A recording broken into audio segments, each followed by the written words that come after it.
लेकिन हर brilliant cut पहले single cut ही बनता है, तभी वो ब्रिलियंट कट बन सकता है। और सिंगल कट को बोलते हैं blocking, that process is blocking. और आपको बता दो एक मजेदार बात और, जैसे मैंने आपको फोटो दिखाया ब्लॉकिंग सिंगल कट का, जिसमें 8 ब्लॉक्स होते हैं, ब्लॉकिंग तक के काम को मशीन से कराया जा सकता है, मैकेनिकल हैंड से कराया जा सकता है। वो मशीन अपना चू चू चू चू चू चू चू चू घिसता चलेगा, फिर यूं घुमा देगा, फिर चू चू चू चू चू चू। हाँ, मशीन मतलब वो एक स्केप घूम रहा है, 4 मैकेनिकल हैंड है, एक ऑपरेटर है पूरे हॉल में। उस पूरे हॉल में मान लीजिए 20 स्केप चल रहे हैं, 20 गुना 4 80 हैंड चल रहे हैं, या 2 ऑपरेटर है, वो घूम फिर कर देख रहा है कि एक पिच को रोक के कितना घिसा, अच्छा और घिसना बाकी, चलो घिसते रहो, ची ची ची ची।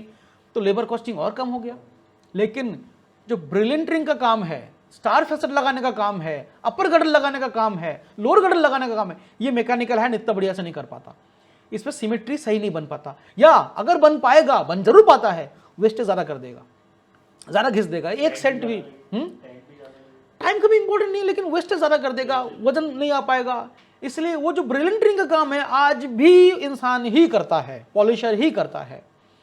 लेकिन जैसे मान लीजिए स्वरोस्की के जो जर्कन है, क्यूबिक जर्कोनिया जो स्वरोस्की के आते हैं, कितना सुंदर कट में आते हैं, एक्सीलेंट कट में आते हैं मान लीजिए, तो वो तो सब मैकेनिकल हैंड से हो रहा है।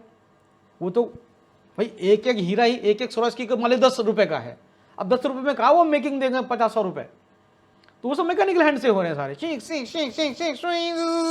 बन गया। डिस्कवरी में देखते हैं ऐसे बनता है। तो लेकिन डायमंड को अभी भी हाथ से ही घिसा जाता है, वेट बचाने के लिए, अच्छी सिमेट्री लाने के लिए, पॉलिश लाने के लिए। एक कारीगर की इंपॉर्टेंस समझिए साहब, कारीगर की इंपॉर्टेंस, वो कारीगर कितना इंपॉर्टेंट है।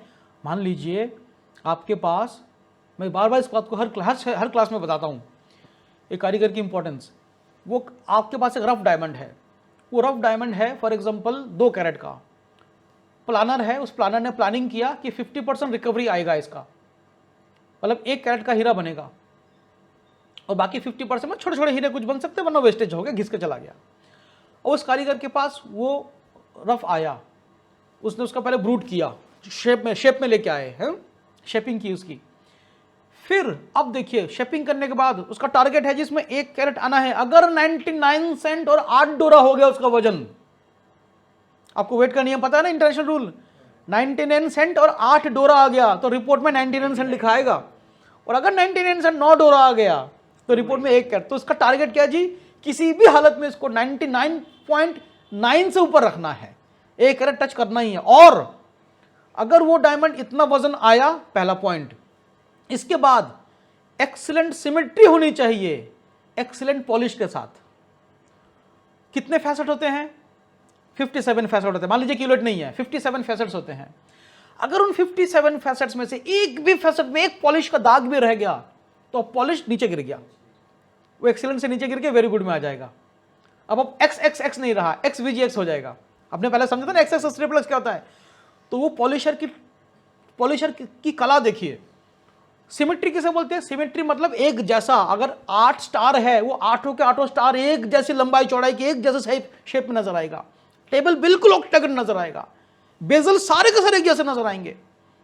उसको ये सारे के सारे एक जैसे घिस के बनाना है, घिस के वो पॉलिश करता है, घिसता है और फिर चेक करेगा, घिसता है फिर चेक करता है, घिसता है फिर चेक करता है, घिसता है फिर चेक करता है।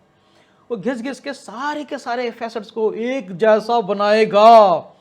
किसी भी फैसेट पे पॉलिश का दाग नहीं आना चाहिए, कोई पिट नहीं आना चाहिए, कोई बर्न मार्क नहीं आना चाहिए, किसी पॉलिश का फीचर नहीं आना चाहिए, और वेट भी उसको 1 कैरेट ही मेंटेन करना है। और वो 1 कैरेट का वेट किसने बोला, प्लानर ने बोला। वो प्लानर ने बोला जी मैक्सिमम वेट इसका हम 1 कैरेट ला सकते हैं, मैक्सिमम वेट। तो डिजर्व करता है कि नहीं करता अच्छी सैलरी का। बड़े पीसेस के जो पॉलिशर होते हैं ना, 5-5, 10-10 कैरेट के,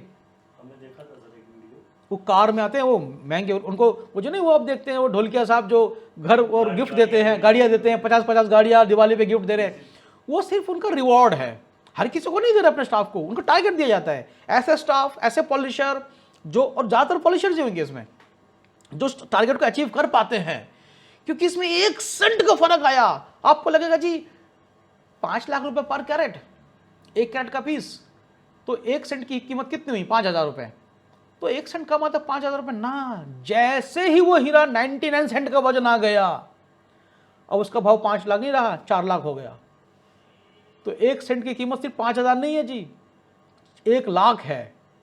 अगर आप प्राइस चार्ट फॉलो करेंगे, मैंने ऐसे ही बोल दिया, हो सकता है 1 लाख का ना भी आए, कम से कम उसे 50-60 हज़ार का फर्क आ सकता है। 90 का स्लैब सस्ता है, 1 कैरेट का स्लैब महंगा है। तो कई बार एक एक डोरा लाख रुपए का बन जाता है। एक डोरे की इंपॉर्टेंस इतनी आती है। आपने थोड़ी देर पहले पूछा ना पेंटिंग एंड डिगिंग क्या होता है, मैंने कहा सिद्धार्थ जी, मैंने कहा थोड़ी देर में बात बताऊंगा एंड में। ये पेंटिंग एंड डिगिंग इस एक डोरे को बचाने का चक्कर में नहीं, बताऊंगा कैसे, लेकिन वो पूरा कट खत्म होने के बाद। ये बड़ा इंटरेस्टिंग टॉपिक है। उस 2-2, 3-3 डोरे की लड़ाई होती है, 2-2, 3-3 डोरा की, काश ये 2 डोरे एक्स्ट्रा आ जाए, इसका वजन 99.7 आ रहा ना, 99.9 आ जाए किसी तरीके से, तो ये कैरेट में टच कर जाएगा। तो मैन्युफैक्चरर्स 2 डोरे के लिए भी प्लानिंग करके चलता है, इतना बारीक प्लानिंग चलती है। तो वो पेंटिंग एंड डिगिंग में किया जाता है। समझेंगे, एंड में समझेंगे उसको। वो साहब समझे। अब हम क्या बात करते हैं, हम बात करते हैं सिंगल कट और डबल कट के बारे में बात कर रहे थे। तो इतनी इंपॉर्टेंट, एक कारीगर की इंपॉर्टेंस इतनी ज़्यादा इंपॉर्टेंट होता है वो कारीगर कि उसे maximum weight recovery with no polish features, with no symmetry features, ठीक है ना, कोई भी पॉलिश की कमी नहीं होनी चाहिए, कोई भी सिमेट्री की कमी नहीं चाहिए, मैक्सिमम वेट लाना है, ये उसका टारगेट रहता है। सिंगल कट का समझ लीजिए राज क्या है, सिंगल कट क्या है, सिंगल कट की क्या अच्छा या बुराई क्या है। देखिए, डायमंड में जब आप छोटे छोटे हीरे काटते हैं, कोई मैन्युफैक्चरर छोटे छोटे हीरा काट रहा है, तो उसकी लेबर कॉस्टिंग ज़्यादा पड़ जाती है, ठीक है।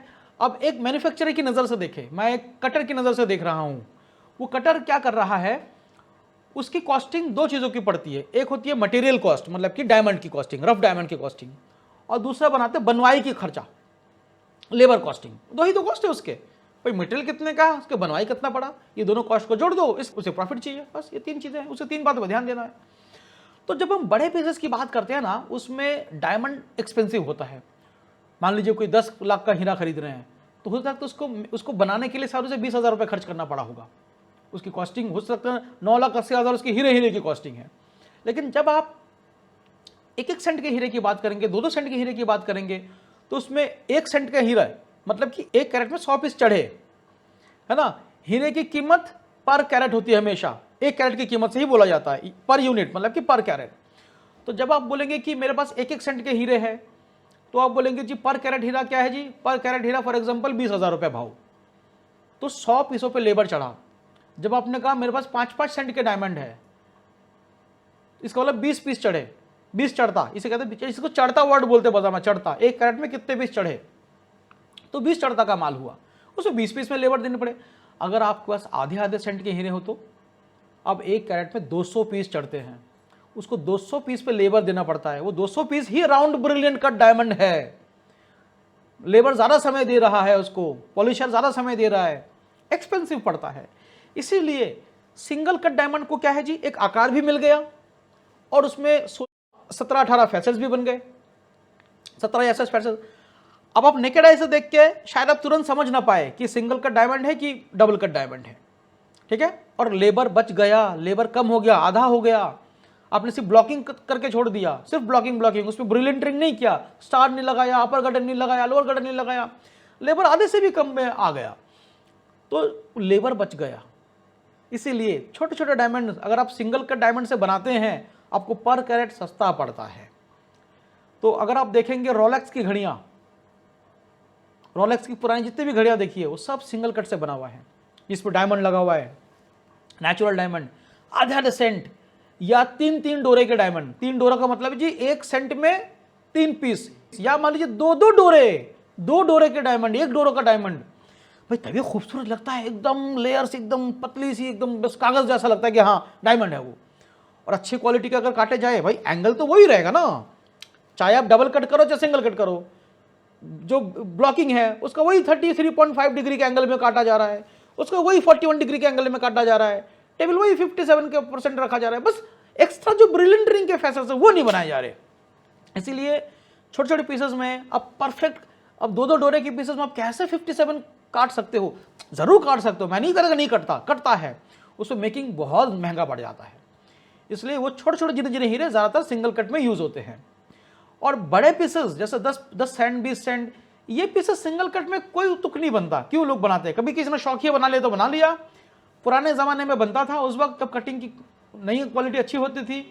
आज से 35-40 साल पहले वाला कुछ डायमंड आप सिंगल कट देखेंगे अभी भी। हो सकता है कोई चूड़ी का माल है जिसमें चूड़ी है, डायमंड है, चूड़ी है, सिंगल एंड चूड़ी, जिसमें मान लीजिए 50 डायमंड लगे हुए होंगे अगर, और 50 में से हो सकता है 10 पीस सिंगल कट के आ गए और 40 पीस डबल कट के हैं। मैं ऐसे देखता हूँ, पुराना सामान आते हैं ना आज भी, तो मालूम पड़ता है भाई ये तो टेढ़े मेढ़े से कटिंग में है, एक आध पीस बीच में सिंगल कट चल रहा है। 40-50 साल पहले ये सब चलता था, वो हीरा ही कहाँ सही से मिलता था, तो हर चीज़ चल रहा है, बिक रहा है, उस जमाने में था। बट मैंने अभी के ज़माने में लेटेस्ट कटा हुआ एक भी बार मैंने सिंगल कट डायमंड नहीं देखा, लेटेस्ट कटा हुआ।